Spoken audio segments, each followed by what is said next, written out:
Hey, welcome back, folks. I am still kind of coming off my jumpstart high from a couple of weeks ago. A lot of great discussions in Columbus, and one of the big topics we dove into was your definition of an ideal customer. And today I want to talk about what a huge impact this has on your business and your chances for success in your business. But choosing an ideal customer is not as easy as it sounds. There are a couple of strategic questions that you need to answer before settling on your primary customer targets. And when you choose a primary customer, there's other customers you're going to have to let go, and this is hard. So whatever is holding you back in business starts right here. Let's unpack that today. Welcome to your weekly dose of uncommon sense, helpful insights, and tough love. I'm your host, Tom Stimson. The Intentional Success Podcast comes to you through the generous support of Mertz Crew. Mertz Crew helps top AV companies book quality AV freelancers. Your choice, your rates. We handle contracts, insurance, and payments. You save time, cost, and reduce risk. Start today at mertzcrew.com. Now on to the show.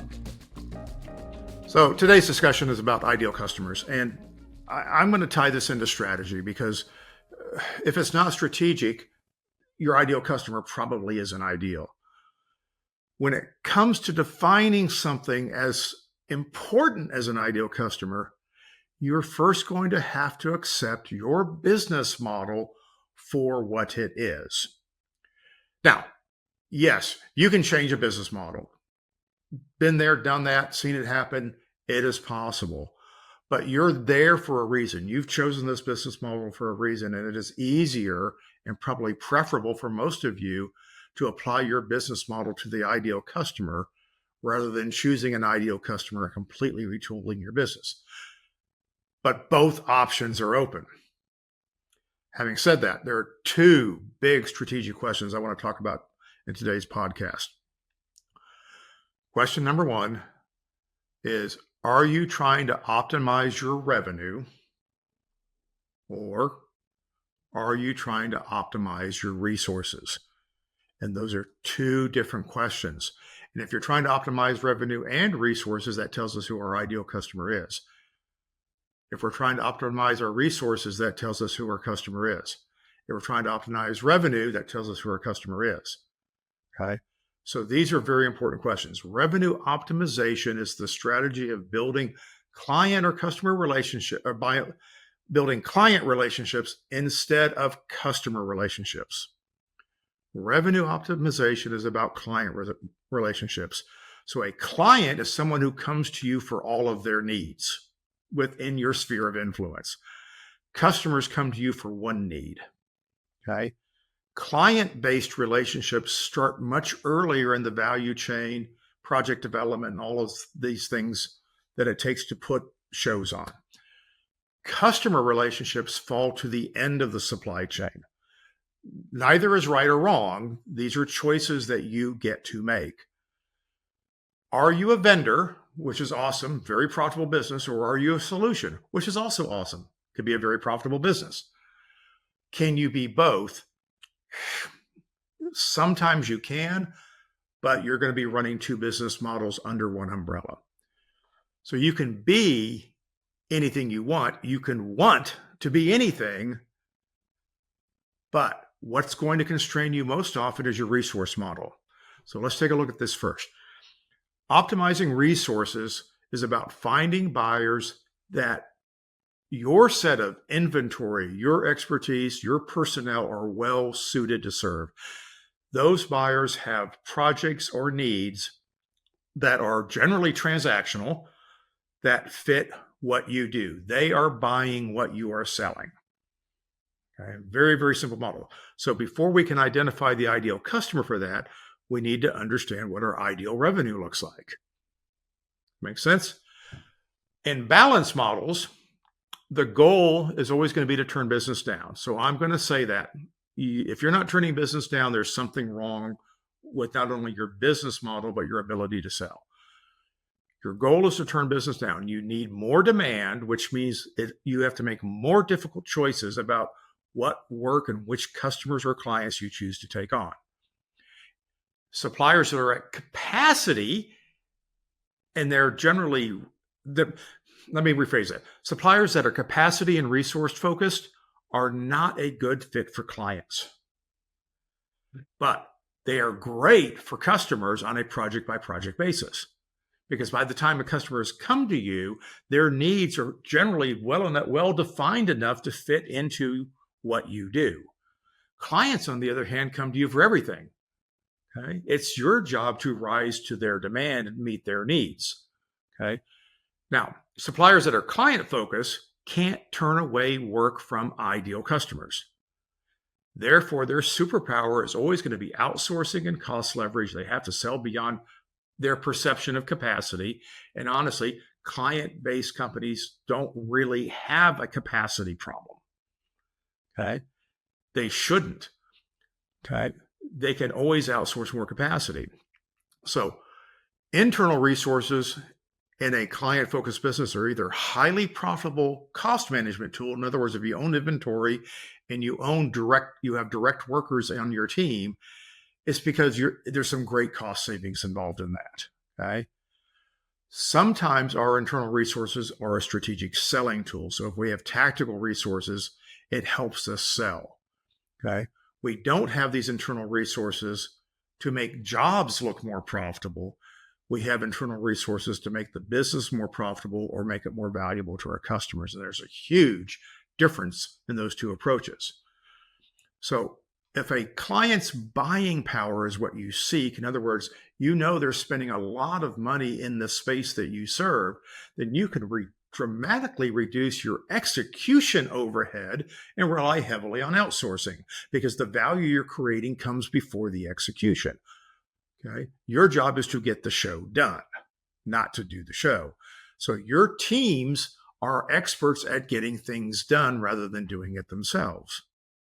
On the other hand, if optimizing your resources is what you seek, if you're what I call a classic balance sheet company, then your ideal customers are shoppers that need what you are selling. Your inventory will fit, your staff will fit, your knowledge base will fit. There are limitations into your expertise and what you can profitably do. You've got to find customers that match what you do. When you get out of that safe space, your costs go up, your risks go up, your chances of failure increase, and it also distracts you from the business where you make the most money.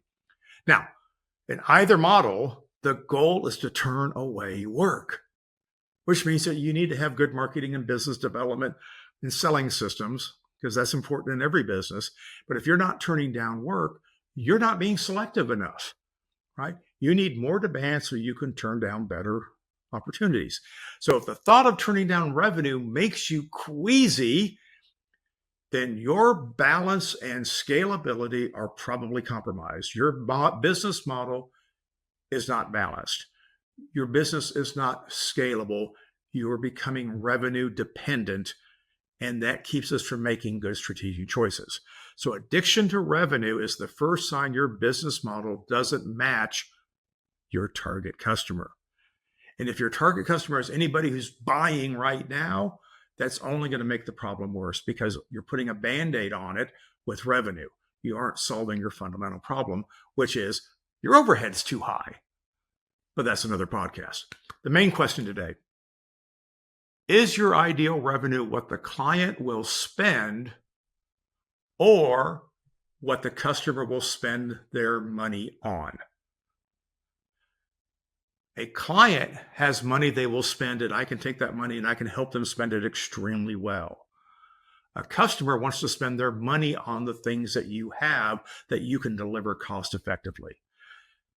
The Venn diagram between these two doesn't have a lot of overlap. Clients will sometimes come to you with transactional needs, but that's okay. Sometimes they're just need you to deliver a couple speakers on sticks. Who cares? At other times, they're coming to you with much bigger challenges, opportunities, and issues that you're a partner in solving. Okay. Customers, okay, are coming to you for something that you have. right? They want to spend their money on what you have. And that's another big difference. Most RFP-based business are buyers who are trying to spend money on something that if you have it, you will be, hopefully for them, more cost effective and easier to do business with, right? So that's the thinking behind a good RFP. Now, once you've made this decision about is your ideal revenue coming from a client or coming from a customer, you're going to be in better position to turn work down now. And what work should you turn away? If you're optimizing resources, you turn down work that uses too many things that are not your primary resources. This is more than just saying, hey, there's a lot of subrentals on this job, because subrentals could just mean you're busy, right? If they're asking you to do something that is out of your primary skill set, if it's a stretch, if you're punching above your weight, okay, you're setting yourself up for failure, you're setting yourself up for revenue addiction. You're going to take on a job that's going to impede your ability to develop future business. If you're trying to optimize your revenue, you want to turn down customers who want to offer you narrow, focused revenue. Now, it's not to say you can't fill the gaps here and there, but a client-based company may have some customer transactions, okay, but they're going to choose them very, very strategically. And basically, they're going to say, hey, I've got some capacity, I've got some resources, there's an opportunity to develop a client relationship. They will look at it that way. If there's no opportunity to develop a client relationship, a good client-focused company is not going to spend any more time or invest anything else in a customer. You're going to have a polite conversation with, you're not what we're looking for. We're not the right solution for you. Here's 3 other companies you might want to call. Okay. Come back to us when you're buying what we're selling, which is we want to take care of your needs. Now, to be the company your ideal customer needs, you've got to treat your revenue addiction. Okay? Your revenue addiction is based in your overhead. If your overhead is not optimized for the business that you have, you're going to be addicted to revenue. And this is what balance is all about. A scalable company has overhead that is so low, but knowledge and intellect and capacity that is so high that they can take on business that far exceeds their internal resources. And this is what scalability is all about. You have to be able to outsource. And even a customer-focused business can be more scalable because you won't have internal direct resources that exceed highly profitable demand. Internal direct resources are a cost savings measure, not a capacity extending measure. There's a huge difference. So remember, we're all on a journey, right? Take this one step at a time, pull back, understand what your business model is designed to serve before you try to identify or commit to an ideal customer.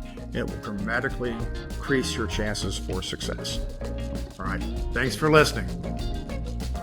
If you liked this episode of the Intentional Success Podcast, please leave a review and don't forget to like and subscribe. This podcast has been brought to you by the helpful folks at Mertz Crew.